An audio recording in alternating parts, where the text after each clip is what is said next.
March 15, 44 BC, Julius Caesar lies on the floor of the Senate, drenched in blood, struck by 23 stab wounds. But there is a detail almost never told. The man he trusted most, Marcus Brutus, did not merely betray him, he helped destroy the very republic he claims to be saving.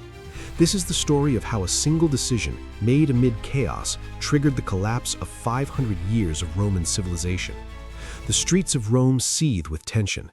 Caesar has crossed the Rubicon, defeated his enemies, and declared himself dictator for life. The Senate is terrified, not because Caesar is cruel, but because he is loved. The people idolize him. The old elite feel power slipping through their fingers and realize time is running out. It is in this moment that Marcus Brutus emerges. Philosopher, idealist, Caesar's protege, some even whisper he was his illegitimate son. Caesar treats him as family and once told his guards, "If Brutus attacks me, let him live." Yet Brutus bears a burden heavier than loyalty itself. One of his ancestors overthrew the last king of Rome 5 centuries earlier. That legacy consumes him, like a brand burned into his soul. But what if Brutus did not act out of pure idealism? What if the true motive was far more human and far more devastating? The conspirators surround him with carefully chosen words. "You are Rome's last hope." Anonymous letters begin appearing at his home.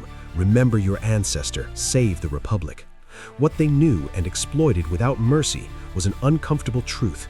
Brutus was drowning in debt. Caesar's reforms directly threatened the wealth of Rome's elite, and Brutus had everything to lose.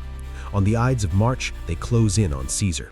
He tries to resist until he sees Brutus raise the dagger. "Et tu, Brutus? You too, Brutus?" In that instant, Caesar stops fighting. He pulls his toga over his face and accepts death at the hands of the one man whose love he never questioned. The assassins expected applause. They received hatred. Rome erupts in fury. The people hunt them through the streets. Mark Antony turns the funeral into a revolution. Less than 2 years later, Brutus falls on his own sword on a battlefield, whispering Caesar's name. Within 15 years, the Republic is reduced to ashes. Caesar's heir, Octavian, rises as the first emperor of Rome, precisely the tyranny Brutus believed he was preventing. Brutus thought he was saving Rome. In truth, his dagger delivered the final blow to everything he claimed to love. Sometimes the greatest tragedies do not come from our enemies, but from those who believe they are protecting us.